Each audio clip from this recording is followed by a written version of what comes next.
अस्सलाम वालेकुम जी। ABCD के नए एपिसोड में खुश आमदीद सबको। मैं हूं जमाल आदिल, मेरे साथ हैं मियां उस्मान भाई, हमारे बहुत काबिल एहतराम दोस्त हैं। और हमारे यहाँ पीछे आसिम भाई है, असल नाम इनका कासिम भाई है, ये हमें उल्टा सुल्टा नाम इन्होंने बताया हुआ है, ख़तरनाक बंदे हैं। तो हम जी आज हमारा टूर है न्यू जर्सी से गार्डन लैंड है, इससे हम जा रहे हैं अटलांटिक सिटी में। और ये सारी जो स्पॉन्सर किया हुआ है हमें वहाँ पे जाने में, ये सारा स्पॉन्सर किया हुआ है, इनकी मरून मिन्नत है, इनकी मेहरबानी है, इनकी अनायत है हम पे, हमारे भाई मियाँ उस्मान की।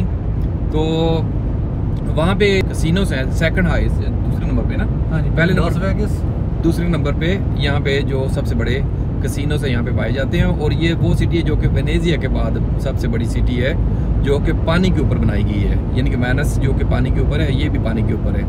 और इसके अलावा मोस्ट इम्पोर्टेंट जो इस विज़िट में होगा, मैं क्वेश्चंस पूछूंगा अपने भाई से जो कि हमारे लिए पाकिस्तानी हैं और 18 साल से यहाँ पे हैं और हमारे लिए ये वकील का दर्जा रखते हैं, क्योंकि जितनी नॉलेज और इन्फॉर्मेशन मेरे भाई उस्मान के पास है तो शायद वकीलों के पास भी नहीं होगी, क्योंकि हर मौजू में, हर जोन में, क्योंकि वकील तो सिर्फ एक जोन में बोल सकते हैं, ये हर जोन में इंफॉर्मेशन प्रोवाइड कर सकते हैं। ख़ास तौर पे मैं इंफॉर्मेशन इनसे निकालूंगा पासपोर्ट होल्डर्स के लिए जो कि यूरोप से आते हैं, और दूसरे नंबर पे जो कि A1, B1, B2 या फिर E2 या फिर E5 वीज़ा है, उनके बारे में इंफॉर्मेशन निकालेंगे।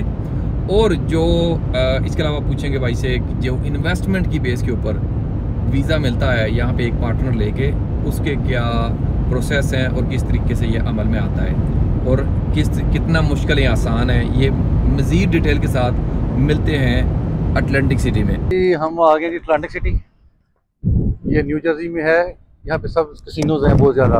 अगर आप पीछे से दिखाएंगे कासम भाई आपको, ये यहाँ से शुरू होते हैं सारे जो हैं कैसीनोज हैं। ये ट्रॉपिकाना है और आगे दूसरे भी आगे चलते जाते हैं। अगर आप जहाँ तक आपकी नज़र जाएगी, आप साइड पे जाएंगे, ये बीच के ऊपर है सारे। यहाँ पे बीच पे भी रौनक होती है, कैसीनो भी रौनक ये होती है। अभी क्योंकि समर टाइम ऑलमोस्ट गुजर गया है, तो स्टिल अभी भी लोग यहाँ पे काफ़ी जा रहे हैं।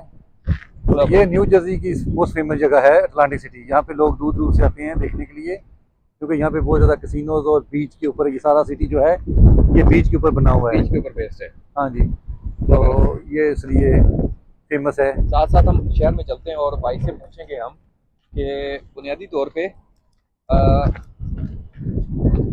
यहाँ पे जो पासपोर्ट होल्डर पाकिस्तानी या दूसरे पासपोर्ट लेके यूरोपियन आते हैं, तो उनके लिए क्या यहाँ पे सोल्यूशन हो सकते हैं कि वो कौन सा कॉन्ट्रैक्ट होता है या किस किस्म का कॉन्ट्रैक्ट है जिसमें कोई सोल्यूशन निकलता है? ये 2024 आया है। बहुत ज़्यादा लोग जो हैं यूरोप से यहाँ पे अमेरिका में आए हैं और यहाँ पे वो अपनी शरीयत हासिल करना चाहते हैं। और बहुत से लोगों का ख्याल ऐसा है कि अगर आपके पास यूरोपियन कंट्री किसी भी कंट्री का पासपोर्ट हो, यहाँ पे USA में कन्वर्ट हो जाता है। तो ये मैं आपको बात के लिए कर देता हूँ कि अमेरिका में किसी मुल्क का, इवन कनाडा का पासपोर्ट भी कन्वर्ट नहीं होता। इसके लिए आपको एक प्रोसीजर है, वो करना पड़ता है और वो बहुत लॉन्ग प्रोसीजर है। लेकिन अगर आप थ्रू प्रॉपर चैनल चलें तो, और आपकी किस्मत साथ दे, अल्लाह ताला का करम हो, तो हर चीज़ हो जाती है। कोई जॉब वैकेंसी वगैरह मिले और आपके स्किल्स के मुताबिक मिले, हाँ जी, और आपके स्किल्स के मुताबिक पेमेंट हो, तो उसके अकॉर्डिंग वो अगर आप आते हैं, ये जो यूरोपियन हैं जो यूरोपियन पासपोर्ट लेके आते हैं, उनकी एंट्री है यहाँ पे। कुछ लोगों को 3 महीने की मिलती है, कुछ लोगों को 6 मंथ की मिलती है। तो इसके लिए मोस्टली है, लोग ट्राई करते हैं E2 visa. E2 visa basically business visa है जो आपको इन्वेस्टमेंट की बेस पर मिलता है।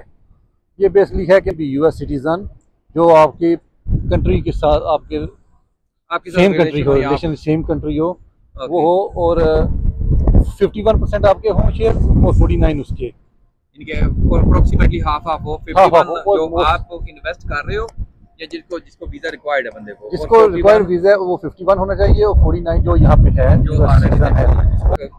मिनिमम आसान होना चाहिए, जो उसमें अप्रूवल के ज्यादा चांसेस होते हैं। ये किस किस्म की, अगर कोई शॉप वगैरह बंदा खरीदता है या रेस्टोरेंट खरीदता है, किसी में भी इन्वेस्ट कर सकते हैं। कन्वीनियंस स्टोर में कर सकते हैं, गैस स्टेशन में कर सकते हैं, ट्रक्स में कर सकते हैं, किसी में भी कर सकते हैं। लेकिन उसके लिए बेसिक पॉइंट यही है, आपका जितना भी पैसा है वो लीगली तौर पर वहाँ से यहाँ कन्वर्ट होना चाहिए थ्रू बैंक। फाइनल डिसीजन जो है वो लेबर कोर्ट या जो अगर E2 वीज़ा लेता है तो उसके लिए आपको सबसे पहले यही चीज़ें हैं कि वहाँ से आपको लीगल मनी ट्रांसफ़र करनी है, यहाँ पे अपनी कॉर्पोरेशन बनानी है और आपको अच्छी फर्म के साथ अटैच होना है जो 4 लोगों की जॉब क्रिएट कर सके। ज़बरदस्त। और उसके लिए टैक्सेस भी डिफरेंट कैटेगरी है।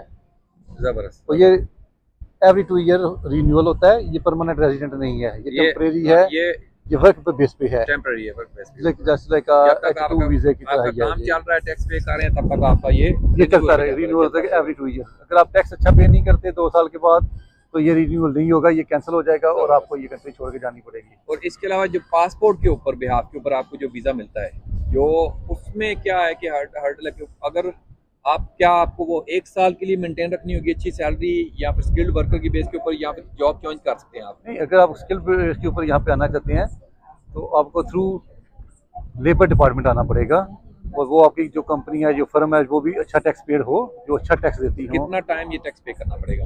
At least 3 years. At least 3 years. अगर 3 ईयर्स अगर फुलफिल कर देते हैं, फॉर एग्जांपल कोई बंदा किसी स्किल वर्कर है, कंस्ट्रक्शन में या शेफ है या किसी भी कैटेगरी में आ जाता है, जो कि एक्सेप्टेबल अमाउंट जो कि उसकी सैलरी की है वो ले रहा है, तो यानी कि मिनिमम रिक्वायरमेंट फुलफिल कर रहा है, तो 3 साल के बाद वो क्या वो एलिजिबल हो जाता है? 3 साल के बाद नहीं, ग्रीन कार्ड के लिए एलिजिबल नहीं होता, उसको वर्क परमिट मिल जाता है, वर्क ऑथराइजेशन हो जाती है, उसके बाद आगे फिर वो सबमिट करा सकता है अपने पेपर।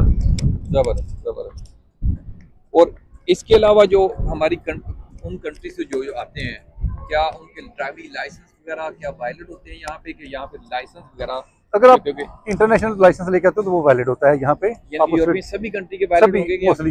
मोस्टली सभी कंट्री की है, लेकिन आप जब तक आपकी एंट्री है तब तक वो लीगल है। जब आपकी एंट्री एक्सपायर हो जाती है तो वो लाइसेंस कन्वर्टेबल होते हैं कि वो यूज करने होते हैं? नहीं, कन्वर्टेबल हो जाते हैं, लेकिन उसके लिए आपको रिटन टेस्ट देना पड़ता है। रोड टेस्ट नहीं होगा, लेकिन रिटन टेस्ट आपको देना पड़ेगा, क्योंकि यहाँ के थ्योरिकली आपको क्लियर करना पड़ेगा। क्योंकि यहाँ के रूल एंड रेगुलेशन आपको फॉलो करने हैं।